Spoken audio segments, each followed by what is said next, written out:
So Israeli soldiers saluting the remains of 3 more deceased hostages now back home as more families who've endured years of heartache finally get some closure. The IDF releasing the names of those returned so far. This comes as the U.S. and Israel threaten Hamas with major consequences if they fail to hand over the remaining hostages and disarm. Chief Foreign Correspondent Trey Yingst joins us now from Israel with the latest. Good morning, Trey.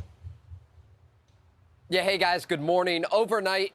All right, welcome back to another video. In this video, sit tight because this one is very intense. We've got Fox News covering what they are calling a historic Middle East breakthrough. Israeli hostages are being returned, Trump taking a victory lap, and Netanyahu acting like this is the dawn of a new era of peace. But look closer. This isn't pure celebration. It's a polished PR campaign dressed up as heroism. The anchors are selling relief, but underneath, power politics, propaganda, and selective outrage. We are about to break down how Fox turned a human tragedy into a political drama, how Trump is painted as the savior of Israel, and how every tragedy becomes a campaign talking point. Let's get into it. Hamas released the bodies of 3 additional hostages. The total still in Gaza stands at 21. This issue could be a sticking point as negotiators look to transition to phase 2 of the agreement. Regional media reports that Egyptian teams will enter Gaza to help Hamas locate the remains. Israeli Prime Minister Benjamin Netanyahu spoke about the efforts to return these hostages. And there it is, tragedy used as a narrative opener. Fox drops that line like it's breaking news, but they immediately pivot to how great the deal is and how closure has finally arrived. Let's be real, these are not victories. These are body recoveries. Families are mourning, not celebrating. Yet the broadcast wraps it all in triumph because it fits the mission accomplished storyline. When news outlets start using grief as a PR vehicle, you know what you're watching is not journalism. We will spare no effort and no means to return them. I believe that with this method, we will first receive news about the return of additional deceased hostages, I hope in the coming hours, but we are determined to return them all. Inside Gaza, reaction continues to the ceasefire deal. There's also incredibly dangerous environments for Palestinian civilians as Hamas has executed a number of people accused of stealing aid and working with Israel. President Trump was asked about Hamas yesterday and their commitment to disarm as part of the broader peace plan. We have told them we want to disarm, and they will disarm. And if they don't disarm, we will disarm them. And it'll happen quickly and perhaps violently. But they will disarm. And I spoke to Hamas, and I said, you're going to disarm, right? Yes, sir, we're going to disarm. That's what they told me. They will disarm or we will disarm them. Got it? Classic Trump. All chest thumping, zero substance. We will disarm them. Who is we? The US, Israel, or NATO? There is no plan, just bravado. This is the same guy who sold weapons to the Saudis while preaching peace in the religion. Fox doesn't challenge it. They amplify it because it fits their brand. Trump the strong man, Trump the deal maker, Trump the savior. Beneath all that macho rhetoric, it's all noise. If violence breaks out again, he will blame everyone else while calling it peace through strength. It's the same playbook every single time. A spokesperson for Israeli Prime Minister Benjamin Netanyahu is expected to brief the media later today on the latest with the ceasefire. Guys? Hey, Trey, so the IDF is not going to leave until the international force comes in. Do we know what countries have committed this international force, since obviously the UN, with its dicey history in the area, would not be acceptable to the Israelis? Yeah, Brian, we know a number of countries that were at the table during these discussions, including Qatar, Egypt, and Turkey. It's unclear how the force breakdown will look like, but we do know that U.S. Central Command is committing 200 American soldiers not to go into Gaza, but to help with the coordination of this effort. The Americans want to oversee this process to make sure it runs smoothly. Do you think Hamas would target any of these international forces, Or would they understand that those international forces represent countries that have basically financed them? Look, it's a big concern. And in the past, when there have been international forces within Gaza, and we're talking about just forces that are supporting aid operations, they have been targeted. And so moving forward, it will be a big concern, and we can't expect this international coalition to be heavily armed in preparation, because even if Hamas disarms, this is going to be a very long process. There are still small weapons throughout Gaza. You see these videos that are circulating online of Hamas executing people. They have machine guns. They still have a small supply of rockets and mortars. And so the concern will be high, and the preparation for these forces will be extensive. And again, that's part of the reason that U.S. Central Command is going to oversee all of this, because the process to implement phase 2 of this deal will be quite lengthy. So, Trey, if you look at the front covers of the newspapers there in Israel, Fox got their hands on some of them.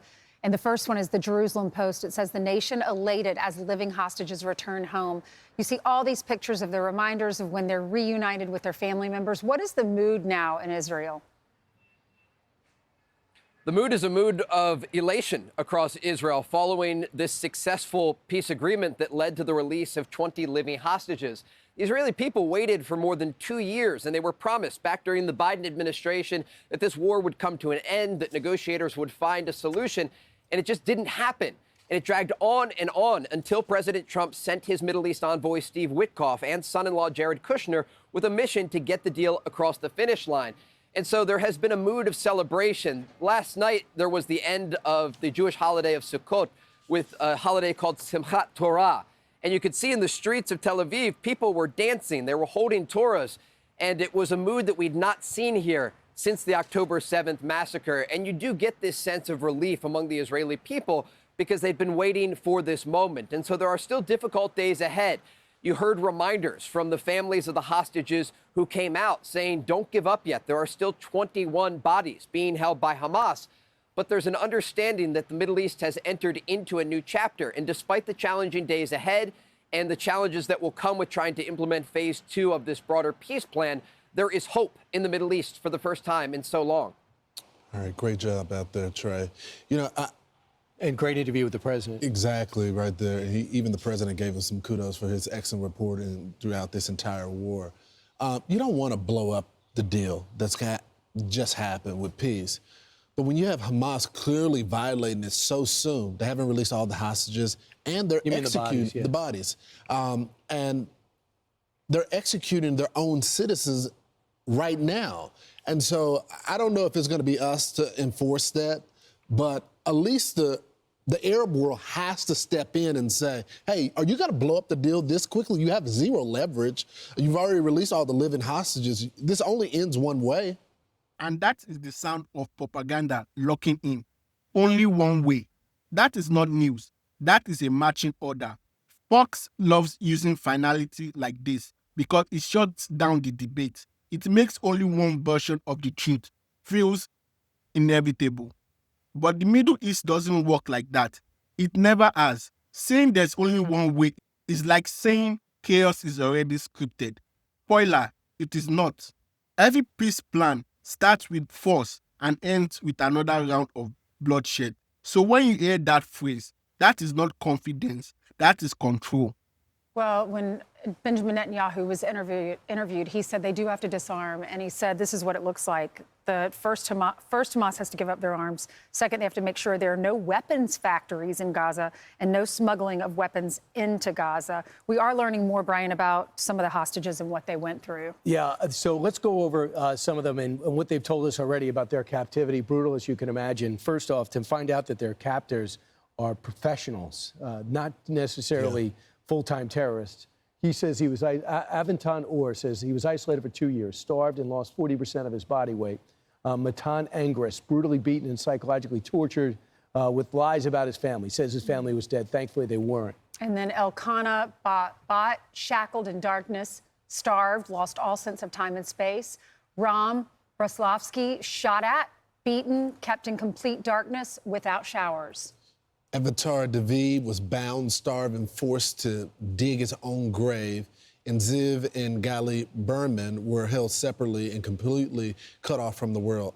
Amaran moved between 23 different places in Gaza. And to your point, Brian, that you were making about the torture they experienced, there's that report from the Washington Free Beacon.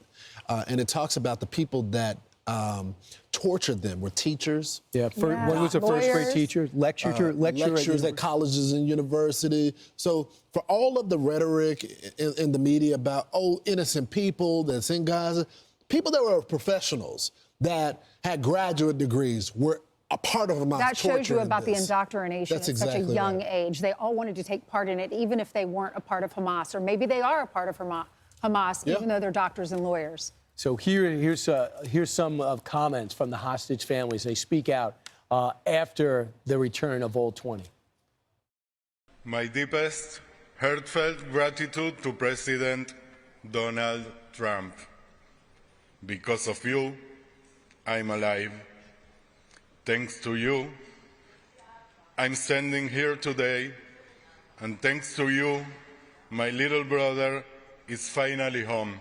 Thank you for never giving up and for having the courage to lead when everything seems impossible. Today, for the first time in 2 years, our family can finally breathe. Gali and Ziv are home. They are safe, alive, and back in the arms of our mother, who never stopped believing this day would come.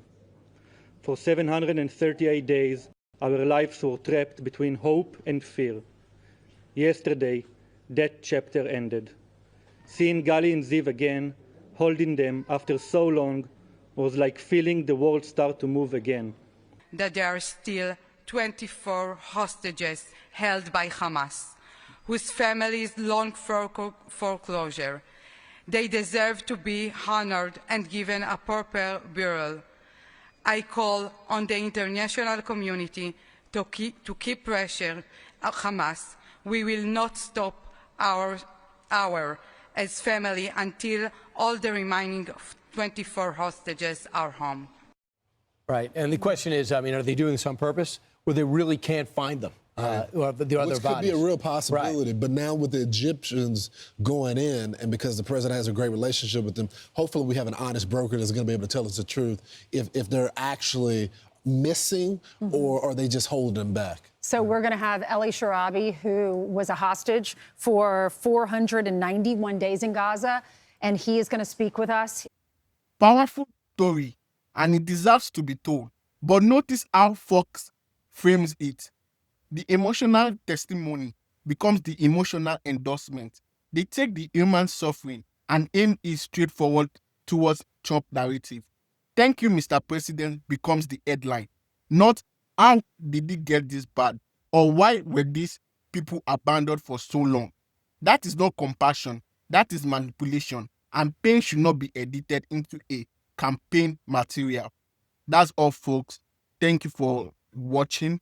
Please like, share, and subscribe, and comment your thoughts down below. And I'll see you in the next one. He's coming on our show, and he also lost his brother. His brother was a hostage, but his remains were just returned home.